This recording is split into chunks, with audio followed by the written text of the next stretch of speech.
안녕하세요. 정보가 세상을 바꾼다의 인포뱅크입니다. 이번에 전해드릴 내용은 중국 공세 단칼에 물리친 미국 매그나칩 합병 무산, 이제 눈길은 SK의 인텔 랜드 합병에 대해서 알아보도록 하겠습니다. 여러분의 구독, 좋아요 한 번씩 눌러주시고 이야기를 시작을 해보도록 하겠습니다. 지금 매그나칩의 중국 사모펀드 매각 작업이 끝내 무산이 됐습니다. 매그나칩의 인수를 추진한 중국의 사모펀드인 와일드로드 캐피탈이 미국의 제동으로 인해서 인수 작업을 중단했기 때문이죠. 이제 눈길은 SK의 인텔 랜드 합병으로 몰려가고 있고, 그리고 PT 파운드리의 인수에도 눈길이 가고 있는 상황입니다. 자, 그래서 이번에 볼 내용, 중국 공세 단칼에 물리친 미국 매그나칩 합병 무산, 이제 눈길은 SK의 인텔 랜드 합병으로에 대해서 알아보겠습니다.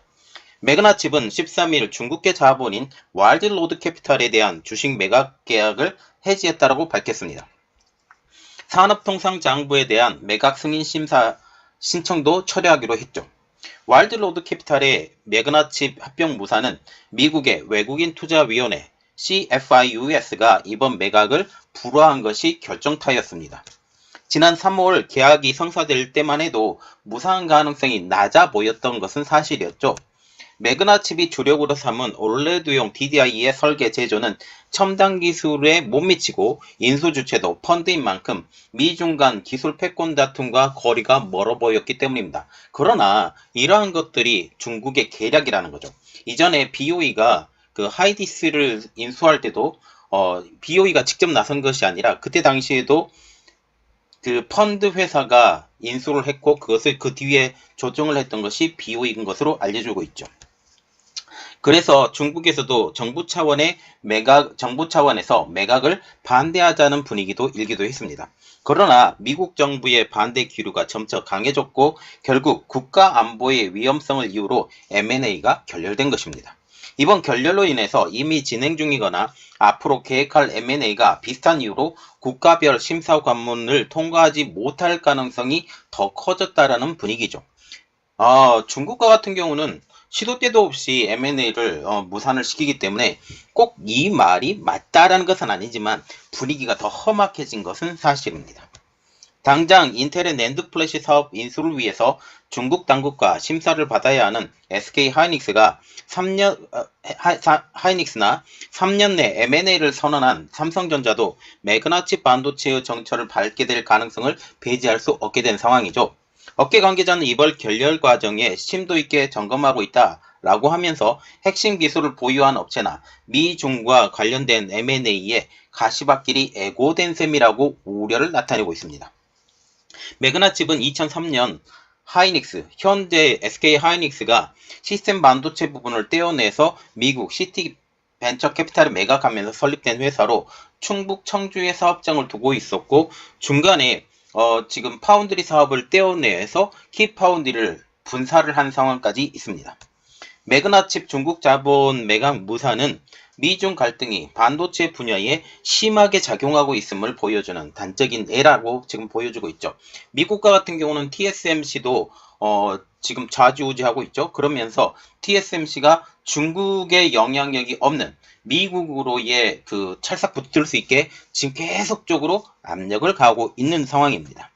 향후 미국과 중국 외에도 유럽, 일본, 대만 등 주요 선진국 간 반도체 패권 전쟁이 이제 심화가 되면서 자국 우선주의의 기조는 더욱더 뚜렷해질 예상입니다. 이는 미래의 각종 인수합병이나 글로벌 기업 간 협력으로 몸집 키우에 나서는 국내 반도체 기업들의 전략 수정까지 필요하게 만든다라는 거죠. 그러면 이번에 매그나칩의 인수 일지가 나온 것이 있어서 지금 보여드리는데 매그나칩과 같은 경우는 2003년도 하이닉스 반도체에서 분리해서 설립되었다. 비메모리 반도체 부분을 따로 떨어뜨려서 지금 했고 주요 사업은 DDI 그리고 차량용 반도체의 설계 생산. 그래서 제가 계속적으로 이야기를 했었던 것이 매그나칩의 인수 주체가 현대차였으면 참 좋겠다. 아니면 DB하이텍이면 참 좋겠다라는 말도 이러한 것 때문입니다. 그리고 매그나칩과 같은 경우는 8인치 웨이퍼 팹을 주로 하기 때문에 어떻게 보면 DB하이텍의 가장 안성맞춤인 기업이기도 하죠. 그리고 매그나칩의 사모펀드 매각 일지를 보면 2021년 3월 달에 매그나칩이 와일드로드 캐피탈의 매각을 발표했고 지금 6월 달에 지금 중국 정부도 이 매그나칩 반도체의 인수 합병에 대해서 허용을 하는 성명까지 냈습니다.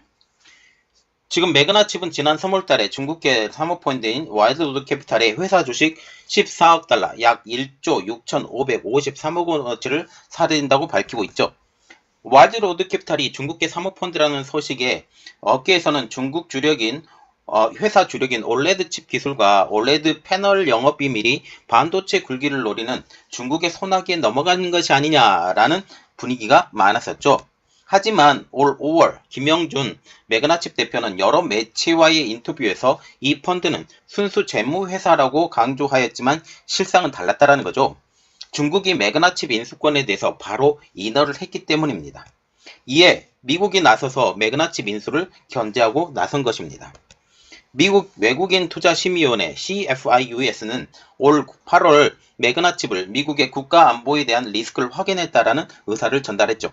이에 매그나칩은 수개월간 CFIUS 미국 외국인 투자심의위원회를 설득했으나 결국 실패하고 결국 매각을 전면 처리하게 된 것입니다. 이에 김 대표는 매각 처리는 실망스럽지만 매그나칩은 독립법인으로서 가치 창출을 잘할 수 있다라는 자신감이 있다라고 하면서 회사의 지속 성장과 이윤 창출을 위한 기존 투자 계획을 이어갈 것이라고 밝혔습니다.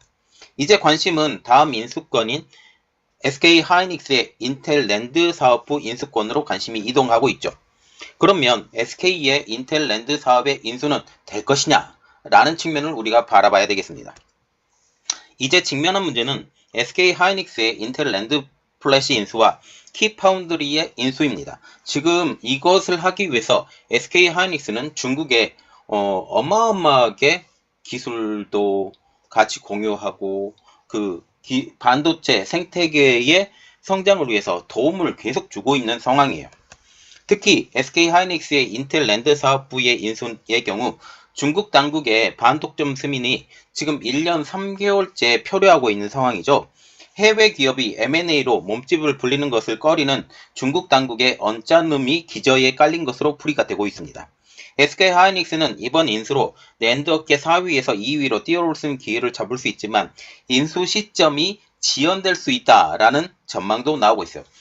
지금 SK 하이닉스와 같은 경우는 EUV 노광 장비를 우시로 드리려고 했었지만 미국의 반대로 지금 드리지 못하고 미국의 지금 메모리 반도체 사업부 그리고 파운드리 사업부를 만들 수 있다라는 선언까지 한 상황이죠. 미국에 굴복한 것입니다. 여기에 파운드리 사업을 확장하기 위해서 올 10월에 발표한 키파운드리 인수권도 각국 규제 당국의 심사를 받아야 됩니다. 삼성전자도 향후 M&A 전략에 차질을 빚을 수 있다는 분석도 나오고 있는데요. 삼성전자는 올해 3년 내에 의미 있는 M&A를 진행하겠다라고 밝힌 적이 있죠.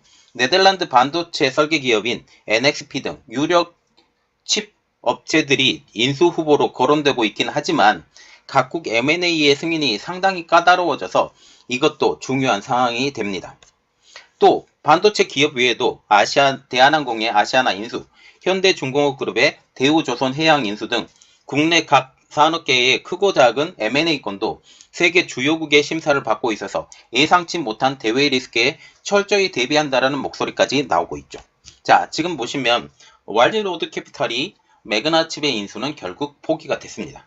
이제 관건은 누가 매그나칩을 인수하느냐 이 상황인데요. 우리나라에서 인수가 당연히 그냥 될 것 같습니다. 미국에서 한국의 매그나칩을 인수한다라는 것은 조금 어려운 상황이고 왜냐하면 DDI 같은 경우는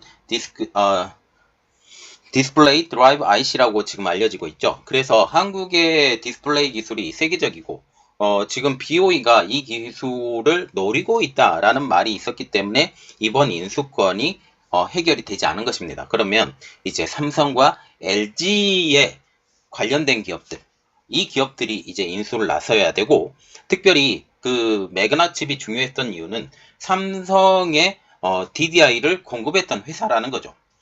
그래서 삼성과 같은 경우도 이번에 그 매그나칩이 떨어져 나갈 것을 대비해서 LX 세미콘에 대해서 지금 협력을 요청하는 상황입니다. 자, 그러면 여기에서 우리가 생각을 해야 될 것, 미중의 반도체 패권은 점점 더 심해져 간다. 이때 한국이 중심을 잡아서 세계의 반도체 패권의 선두주자로 나서야 되겠다라는 그런 생각입니다.